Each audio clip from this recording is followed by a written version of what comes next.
हर खबर की ताज़ा नोटिफिकेशन के लिए जुड़े रहिए खबर 100 के साथ। बेल आइकन दबाइए और खबर 100 की सारी नोटिफिकेशन पाइए।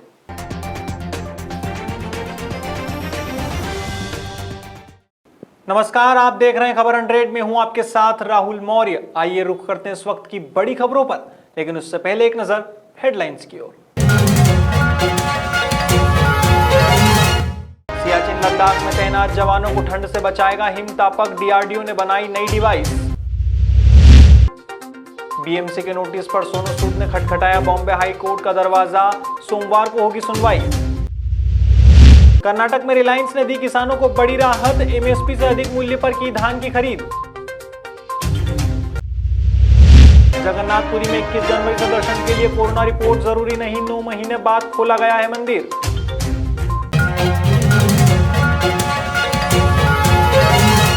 ग्वालियर में केंद्र सरकार के 3 नए कृषि कानूनों के खिलाफ कांग्रेस पार्टी ने धरना दिया और केंद्र सरकार को चेतावनी देते हुए कहा कि अगर किसान विरोधी बिल वापस नहीं लिया गया तो कांग्रेस पार्टी किसानों के समर्थन में आगे भी आंदोलन जारी रखेगी। बता दें, दिल्ली में विगत 45 दिनों से किसान आंदोलन कर रहे हैं और आंदोलन के बीच किसानों की दुखद मौत भी हुई है। अब ऐसे में किसानों के समर्थन में कांग्रेस पार्टी मैदान में कूद पड़ी है। प्रदेश भर में किसान आंदोलन जोर पकड़ता जा रहा है। अब इसी कड़ी में ग्वालियर के इंदरगंज चौराहे पर कांग्रेस पार्टी और किसान संगठनों ने धरना दिया है।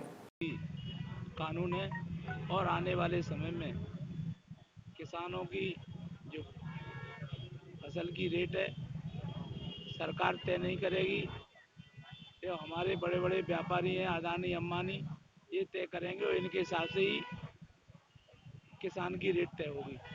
इसलिए किसान पिछले कई दिनों से लगातार इस काले कानून को वापस लेने की मांग पर अड़े हुए हैं और मोदी सरकार इस काले कानून को वापस लेने का काम नहीं कर रही है और लगातार पिछले 45 दिनों में अभी तक 55 से ज़्यादा 60 से ज़्यादा किसानों की मौत हो चुकी है और कांग्रेस पार्टी ने निर्णय लिया है कि जब तक किसान सड़कों पर हैं तब तक कांग्रेस पार्टी चुप नहीं बैठेगी, किसानों के साथ खड़ी रहेगी और किसानों के आंदोलन के साथ है। और कांग्रेस पार्टी उसी क्रम में आज यहाँ 16 ग्वालियर पूर्व विधानसभा का धरना है, 12 तारीख को ग्वालियर दक्षिण का धरना है, पिछले 8 तारीख को ग्वालियर विधानसभा का धरना हुआ, 15 तारीख को चक्का जाम करेंगे पूर्वाग पे, एक कलेक्टर महोदय को ज्ञापन देंगे किसानों के मांग के समर्थन में।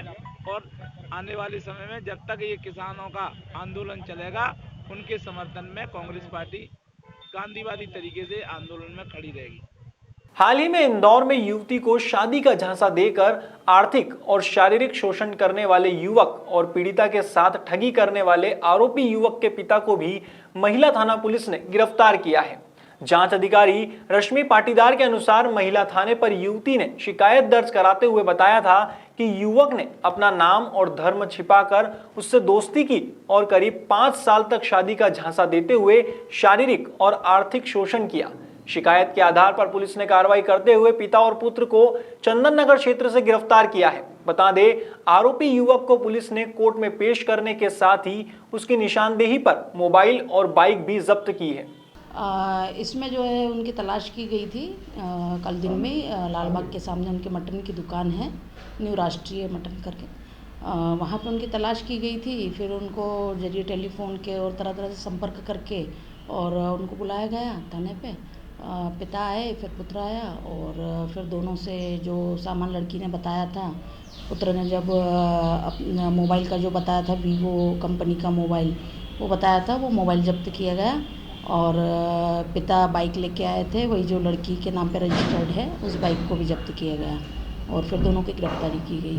किस तरह इनसे पूछताछ में इनसे पूछताछ में इन्होंने स्वीकार किया कि हाँ मोबाइल और ये चीज़ें दिलाई थी और लड़के ने भी स्वीकार किया कि मेरे शारीरिक संबंध जो है वो लड़की से थे और इसे जैसे कि लड़की ने घटना बताई है उस घटना को उन्होंने स्वीकार किया। आगे किस तरह की इसको कार्रवाई की जाएगी इसमें, दोनों पकड़ा चुके हैं? हाँ, लड़के को गिरफ्तार करने के बाद उसका मेडिकल परीक्षण हो चुका है और आज न्यायालय में पेश किया जाएगा उसको। इंदौर के चंदन नगर थाना क्षेत्र के नंदन नगर में भावसार परिवार की एक नाबालिग युवती के अपहरण का मामला सामने आया है। परिजनों ने बताया कि उनकी नाबालिग बेटी दोपहर में स्कूल जाने के लिए निकली थी लेकिन घर नहीं लौटी। वहीं घर से 60,000 रुपए नगद व बेटी के कपड़े भी गायब हैं। वहीं सूचना मिलते ही पुलिस ने क्षेत्र के सीसीटीवी फुटेज खंगाले तो पता चला कि घर के ही नजदीक में रहने वाली वर्षा नामक महिला ने नाबालिग का अपहरण किया है। अब पुलिस ने मामले में शिकायत दर्ज करते हुए आरोपी महिला की तलाश शुरू। मतलब उसको पता नहीं क्या उन्होंने ऐसा किया है, आज तक उसने कभी किया नहीं ऐसा। जो घर में से वो पैसे भी निकाल के ले गई, कपड़े भी ले गई और वो पास वाली लेडीज़ के साथ गई है। वो भी कुछ भी नहीं बोला और सुबह कुछ भी नहीं बोला है, सिर्फ स्कूल का बोला था कि उसको 2 बजे स्कूल जाना था। तो मुझे बोला मम्मी मैं स्कूल जा रही हूँ 2 बजे, मेरा टाइम है जाने का। तो मैंने बोला ठीक है। तो वो 2 बजे बाहर निकली, मैंने देखा भी सही, वो गली के मोड़ पे मुड़ी। उसके बाद मैंने घर का गेट लगा लिया। उसके बाद वो पता नहीं इसके घर कब आई और कब इसके साथ निकल के गई। वो वर्षा नाम है। जान पहचान हमारी तो कुछ भी नहीं है, सिर्फ हमको यहाँ पे शिफ्ट हुए को 15 दिन ही हुए हैं और इसकी थोड़ी बहुत बात हुई होगी, लेकिन वो चली जाएगी इतना नहीं पता था हमको। महिला का बैकग्राउंड क्या करती है? महिला क्या करती है? कुछ भी नहीं करती, वो घर पे ही रहती थी। उसकी तांत्रिक क्रिया की बात सामने आ रही थी। तांत्रिक क्रिया की वो मुझे पता नहीं है, हो भी सकता है क्योंकि हमारी बेटी ने आज तक कभी घर में से पैसे से निकाले नहीं है। रविवार को सरदारपुर तहसील के मोहनखेड़ा में युवा कांग्रेस के 3 दिवसीय प्रशिक्षण शिविर में कांग्रेस प्रदेशाध्यक्ष अरुण यादव पहुंचे।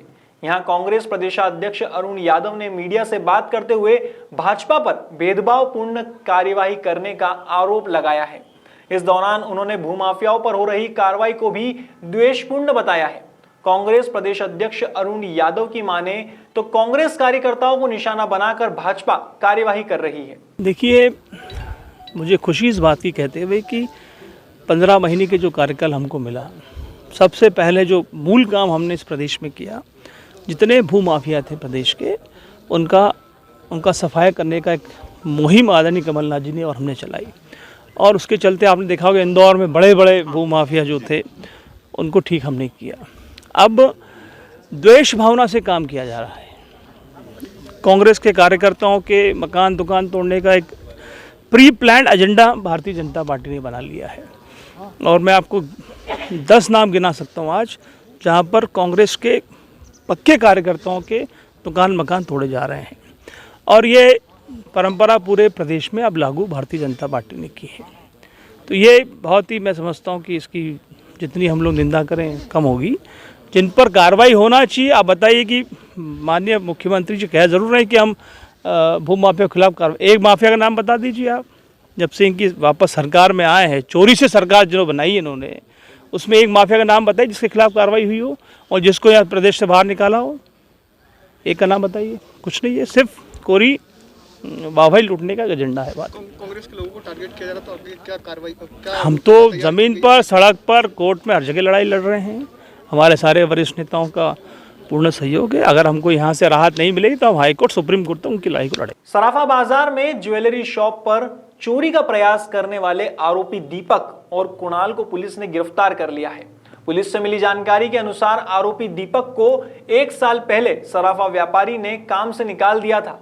इस दौरान दीपक ने दुकान की डुप्लीकेट चाबी बना ली थी और दुकान का एक चाबी का गुच्छा भी चुरा लिया था। इसके बाद आरोपी दीपक ने अपने दोस्त कुणाल के साथ मिलकर चोरी की योजना बनाई। हालांकि वे असफल रहे, जिसके बाद पुलिस ने उन्हें गिरफ्तार कर लिया है। फिलहाल पुलिस आरोपियों से पूछताछ कर रही है। आज प्रातः थाना सराफा के 2 आरक्षक है, आरक्षक सुभाष और गजेंद्र, ये दोनों एक दूसरे इन्वेस्टिगेशन में मुंबई गए हुए थे। तो इनको टेलीफोन पर सूचना मिली कि समर्पण ज्वेलर्स जो है, जो बालाजी टावर में है थाना सराफा में, वहाँ पर 2 चोर घुस आए हैं। जैसे ही जब उनको सूचना मिली, उन्होंने अपने थाने के ही आरक्षक बलराम और दीपक और हमारे जो टीआई साहब हैं उनको सूचना दी कि ये सूचना मिली है कि वहाँ पर 2 चोर घुस आए हैं। इस सूचना पर ये दोनों वहाँ पर पहुँचे और देखा तो वहाँ पर शटर खुली हुई थी और वहाँ पर जो भीड़ जमा थी उनसे पूछा गया तो उन्होंने बताया कि 2 लोग एक मोटरसाइकिल पर एक बड़ा सा बैग लेके भागे हैं। और जब जिस रास्ते पे भागे थे वहाँ पर जब दोनों आरक्षक पहुँचे और उन जो मोटरसाइकिल थी उसको घेराबंदी की तो 2 व्यक्ति जिनका नाम है दीपक मालवीय और कुणाल चोलकर, इन दोनों को एक बैग के साथ में रंगे हाथ मोरसली गिरी पे पकड़ा। इन दोनों को थाने पर लेकर आए और पूरी विस्तृत इनसे पूछताछ हुई तो इन्होंने बताया कि ये प्रातः 8:30 बजे ये दोनों शटर खोलकर उस दुकान पर घुसे थे। ये जो दीपक मालवीय है ये पूर्व में वो दुकान जो है वहीं पर एक नौकरी किया करता था और नौकरी के दौरान ही इसने जो शटर की एक डुप्लीकेट चाबी बना ली थी और जो अंदर जो दराज वगैरह होते हैं उनकी जो 3 सेट थे उनमें से एक सेट उसने अपने चुरा के रखी हुई थी। तो आज उसने, जैसा कि आप जानते हैं, संडे था तो संडे का मार्केट पूरा बंद रहता है, तो उसने आज वो अपने साथी के साथ में वहाँ पे पहुँचा और शटर खोलकर अंदर 8:30 से लेकर करीब 11 बजे तक वहीं पर रहा और इस बीच उसने पूरा अपना बैग भरा और उसमें काफ़ी मात्रा में चांदी और जो गोल्ड का इमिटेशन ज्वेलरी होती वो मिली है।